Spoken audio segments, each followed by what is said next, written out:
শরীয়তপুর পৌরসভার রাস্তাঘাট, ড্রেনেজ ব্যবস্থা ও সামগ্রিক নাগরিক সুবিধার বেহাল দশা। এ নিয়ে ক্ষোভ প্রকাশ করছেন স্থানীয় বাসিন্দারা। বিস্তারিত জানাতে যুক্ত হচ্ছেন সহকর্মী সাইফুল ইসলাম আকাশ। পৌরবাসীদের প্রধান অভিযোগগুলো কি এবং স্থানীয় কর্তৃপক্ষের কাছ থেকে কি ধরনের প্রতিক্রিয়া পাওয়া যাচ্ছে?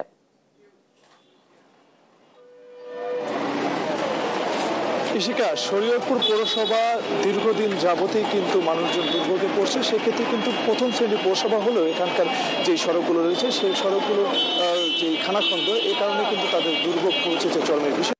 বর্ষার মৌসুমে কিন্তু দুর্ভোগটা কিন্তু আরো কয়েক গুণ বেড়েছে। এই মুহূর্তে অবস্থান করছে শরীয়তপুর পৌরসভার উত্তর মাথার সামনে। এখানকার চিত্রটা যদি আপনাদের একটু দেখানোর চেষ্টা করি, যে এখান থেকে এই উত্তর মাথা থেকে যে কানার বাজার পর্যন্ত প্রায় 2800 মিটার যে সড়কটি রয়েছে, সেই সড়কটির অবস্থা কিন্তু এমনটাই খানাখন্দে ভরা। সেক্ষেত্রে কিন্তু এখানকার যারা স্থানীয় রয়েছে তাদের কিন্তু চলাচলে বেশ দুর্ভোগ হচ্ছে। এবং এই 800 মিটারের মধ্যে কিন্তু দুটি শিক্ষা প্রতিষ্ঠান রয়েছে, যে কারণে কিন্তু যারা লেখাপড়া করতে এই স্কুলগুলোতে আসেন তারাও কিন্তু এই বর্ষা মৌসুমে এই রাস্তা দিয়ে যাতায়াত করতে পারে না। তাদেরও বেশ দুর্ভোগ হচ্ছে বলে তারা আমাদেরকে জানিয়েছে। পাশাপাশি আমরা এখানকার যারা স্থানীয় রয়েছে তাদেরকে আমরা একটা কথা জিজ্ঞেস করেছি, যে তারা যদি জানিয়েছে দীর্ঘ 7 থেকে 8 বছর আগে এই রাস্তার সংস্কার কাজ হয়েছে। এর পরবর্তীতে কিন্তু বারবারই তারা পৌর প্রশাসককে বিষয়টি জানিয়েছে। সেক্ষেত্রে কিন্তু পৌর প্রশাসকের পক্ষ থেকে কোনো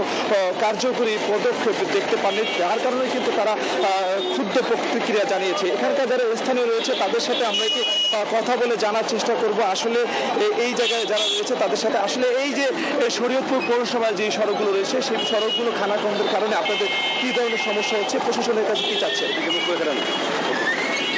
বিসমিল্লাহির রহমানির রহিম।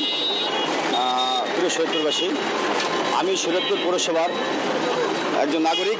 গত 6 থেকে 7 বছর আগে এই পালং উত্তর বাজার থেকে কানা বাজার পর্যন্ত রাস্তাটি কাজ করা হয়েছিল, কিন্তু তার কিছুদিন পূর্বেই রাস্তাটির বেহাল অবস্থা হয়ে যায়। আজকে 7 বছর যাবৎ রাস্তাটির করুণ অবস্থা। বৃষ্টির দিনে বর্ষাকালে রাস্তাটির অবস্থা খুবই খারাপ হয়ে যায়। মাঝে মাঝে স্কুলের বাচ্চারা রাস্তায় যাতায়াত করতে পারে না, গাড়ি ঘোড়া উল্টে পড়ে যায়। আমি পৌর প্রশাসকের কাছে আমার আকুল আবেদন, শরীয়তপুর পৌরসভার 1 নম্বর ওয়ার্ডের বাসিন্দা হিসাবে আমার আকুল আবেদন থাকবে শরীয়তপুর প্রশাসকের প্রতি। তিনি যেন খুব দ্রুত এই রাস্তাটি সংস্কারের জন্য পৌর প্রশাসক গুরুত্ব দেয় এবং জনগণের যাতে সুযোগ হয় সেজন্য তিনি চেষ্টা করেন। এবং এই বলে আমার সংক্ষিপ্ত বক্তব্য শেষ করছি। ধন্যবাদ। আপনি শুনছিলেন এখানকার একজন স্থানীয়র কথা। পাশাপাশি আমরা শরীয়তপুর পৌরসভার যিনি পৌর প্রশাসক রয়েছে ওয়াহিদ হোসেন, তার সাথে আমরা কথা বলেছি। তিনি আমাদেরকে যেটি জানিয়েছে 24-25 অর্থ বছরে যেই সংস্কার কাজগুলো রয়েছে সেগুলো কিন্তু তারা অতি দ্রুত করার চেষ্টা করবে এবং বাজেট না থাকার কারণে কিন্তু এই সড়কগুলোর কাজগুলো তারা ইতিমধ্যে করতে পারছে না। তবে সামনের যে অর্থ বছর সেই অর্থ বছরে তারা কাজগুলো করবেন বলে আমাদেরকে জানিয়েছে। তবে স্থানীয়রা যেমনটা বলছে তাদের প্রতিশ্রুতি নয়, বাস্তবায়ন চায় তারা। এই ছিল শরীয়তপুর পৌরসভার সড়ক থেকে সর্বশেষ। ইশিকা। আকাশ, অনেক ধন্যবাদ আপনাকে। শরীয়তপুর পৌরসভার বেহাল দশা, জনগণের দুর্ভোগ নিয়ে বিস্তারিত জানছিলাম।